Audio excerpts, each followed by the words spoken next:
quick video comparing the Victorinox bread knife and the Global G9 bread knife.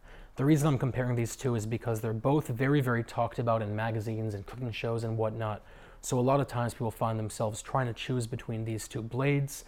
Off the bat, these knives are actually very similar. They both use relatively soft steel. The Victorinox uses its own blend that is a 55 hardness, and the Global uses Cromova 18, which is about 56 to 58 hardness, and they're both also sharpened to a 15-degree angle. So in terms of the cutting edge, since they are both raw steel, they both have a 15-degree angle, and they both have the relatively same hardness type of steel, in this case this being a little bit harder so it holds its edge a little bit better, you're really going to be working with essentially the same knife in that aspect. At the same time, the Victorinox does not have a full tang. A lot of people are surprised to hear that. It ends right here. And the Global also has no tang actually. This very unique looking knife is actually made in a really weird construction process where they make the blade, they make the handle and hollow it out separately, they fill it with sand, and then they weld the two together. So the reason they do that is to make a light knife that they can really control the weight of the handle with.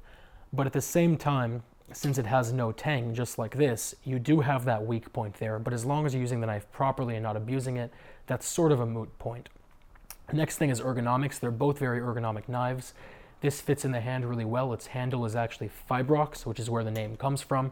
It's a type of reinforced polymer. The Global knife, again, is hollow, and it has these golf ball dimples on it. And again, it adds a lot of friction when you're holding it. It helps you grab onto the knife while you're sawing through a loaf of bread. They both have lifetime warranties. This is actually handmade and it's forged.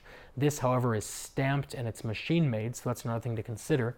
But lifetime warranties are on both, relatively similar sharpening edges, and it really just depends on what you want to do.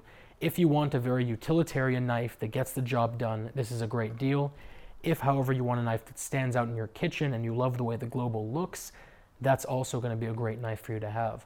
I'll put a link down to both below. Let me know if you guys have any questions or comments or concerns, and otherwise I will talk to you very soon.